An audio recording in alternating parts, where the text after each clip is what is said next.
Halo sahabatku.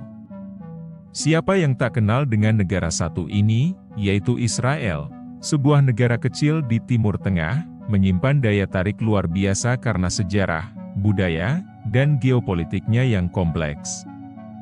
Terletak di pesisir Laut Mediterania, Israel berbatasan dengan Lebanon, Suriah, Yordania, dan Mesir. Meski negara ini mayoritas Yahudi, tapi ada sekitar 20% penduduknya adalah Muslim, yang tersebar di kota-kota seperti Rahat, Nazaret, dan Al-Fam.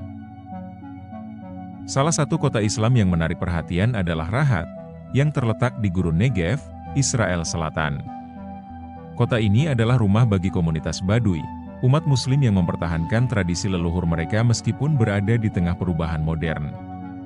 Kehidupan di Rahat menggambarkan perpaduan antara budaya Baduy yang kaya dan tantangan modernisasi. Mereka ingat bahwa bahkan di bawah tekanan, umat manusia dapat berdiri teguh dengan identitas dan tradisi mereka.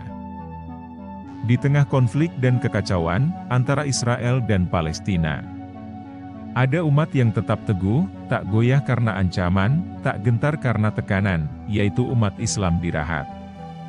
Mereka adalah simbol iman yang kokoh, bersatu dalam doa, tidak takut apa yang terjadi, berdiri dalam keberanian. Bahkan di hadapan Israel, mereka tetap menjadi bukti bahwa keyakinan yang kuat tak bisa disentuh oleh kekuasaan dunia. Ini bukan hanya tentang tanah, ini tentang kehormatan, identitas, dan janji kepada Sang Pencipta. Rahat adalah sebuah kota di Israel yang terkenal sebagai salah satu kota mayoritas Muslim di negara tersebut. Kota ini terletak di bagian selatan Israel, di wilayah Negev, dan merupakan salah satu dari beberapa kota yang didirikan khusus untuk komunitas Baduy. Rahat memiliki populasi sekitar 70.000 sampai 80.000 jiwa. Ini menjadikannya kota terbesar di Israel dengan mayoritas penduduk Muslimnya. Hampir seluruh penduduk Rahat berasal dari komunitas Arab Baduy, kelompok etnis yang secara tradisional hidup nomaden di gurun. Sebagian kecil dari penduduk mungkin berasal dari komunitas Arab non-Baduy, namun hal ini jarang terjadi. Rahat memiliki populasi yang sangat muda, dengan angka kelahiran yang tinggi. Sebagian besar penduduknya berusia di bawah 30 tahun. Kehidupan keluarga adalah bagian penting dari budaya Baduy. Banyak rumah tangga yang memiliki anggota keluarga yang besar. Kota ini didirikan pada tahun 1972 oleh pemerintah Israel sebagai bagian dari kebijakan untuk menetapkan komunitas Baduy yang secara tradisional hidup nomaden. Kota ini dirancang khusus sebagai kawasan permukiman perkotaan yang dapat mengakomodasi gaya hidup Baduy, namun dengan elemen modern seperti infrastruktur perumahan, jalan, dan fasilitas umum. Rahat juga salah satu dari 7 kota yang dibangun untuk komunitas Baduy di Negev. Dan pada tahun 1994, Rahat mendapatkan status kota, menjadikannya satu-satunya kota mayoritas Muslim yang secara eksklusif dimiliki oleh Israel. Di kota Rahat, kehidupan beragama bukan hanya soal ritual ibadah, tapi bagian dari identitas dan gaya hidup sehari-hari. Kota ini, yang sebagian besar penduduknya adalah Muslim Baduy, memiliki cara unik menjaga tradisi Islam sambil tetap menyesuaikan diri dengan perubahan zaman. Bahkan, ada cerita-cerita menarik di balik kehidupan beragama mereka yang membuat kita kagum, atau malah tersenyum. Apalagi masjidnya di sana, lebih dari sekedar tempat ibadah. Ini semacam markas besar warga.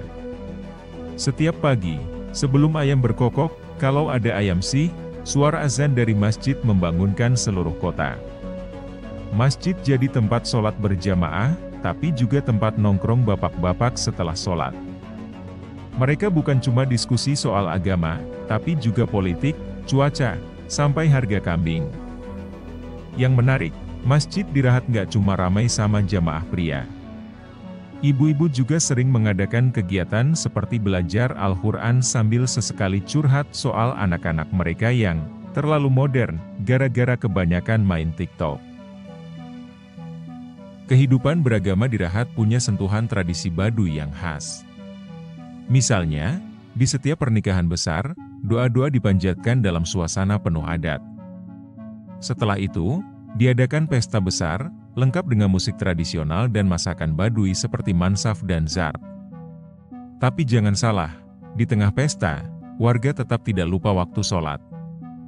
Kadang, pesta dipos dulu buat berjamaah. Yang bikin nyeleneh tapi seru, kadang anak-anak kecil ikut sholat berjamaah tapi nggak bisa diam.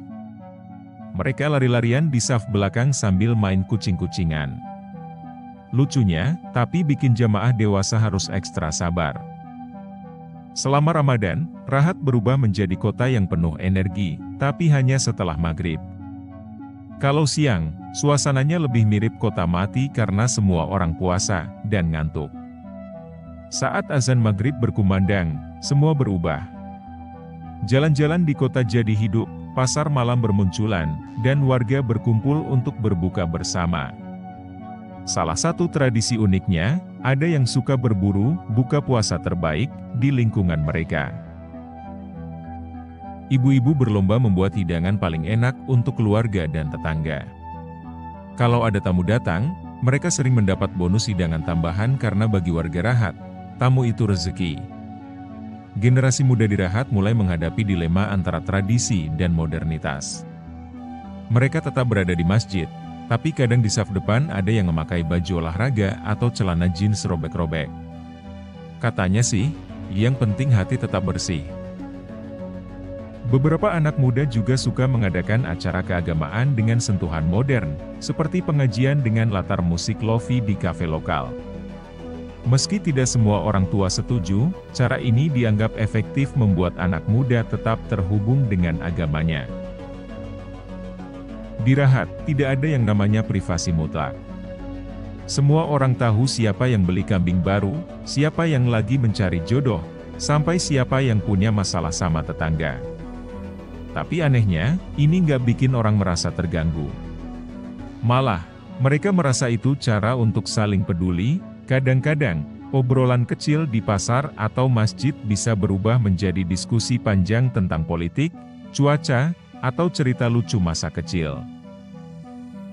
Di Rahat, konsep gotong royong itu bukan cuma teori. Kalau ada yang lagi merekomendasikan rumah atau membuat acara, tetangga pasti datang membantu tanpa perlu diminta. Mereka percaya kalau kerja bersama lebih cepat selesai, dan lebih hemat. Uniknya, kalau ada yang nggak ikut bantu, biasanya bakal dapat kode keras dari tetangga lain lewat cerita-cerita kecil yang sengaja diucapkanin keras-keras. Hasilnya, orang itu pasti langsung datang bawa makanan atau minuman buat ikut kontribusi. Oke guys, sampai di sini dulu video saya. Semoga informasi ini bisa bermanfaat dan menambah wawasan kamu. Sampai jumpa di video selanjutnya. Terima kasih.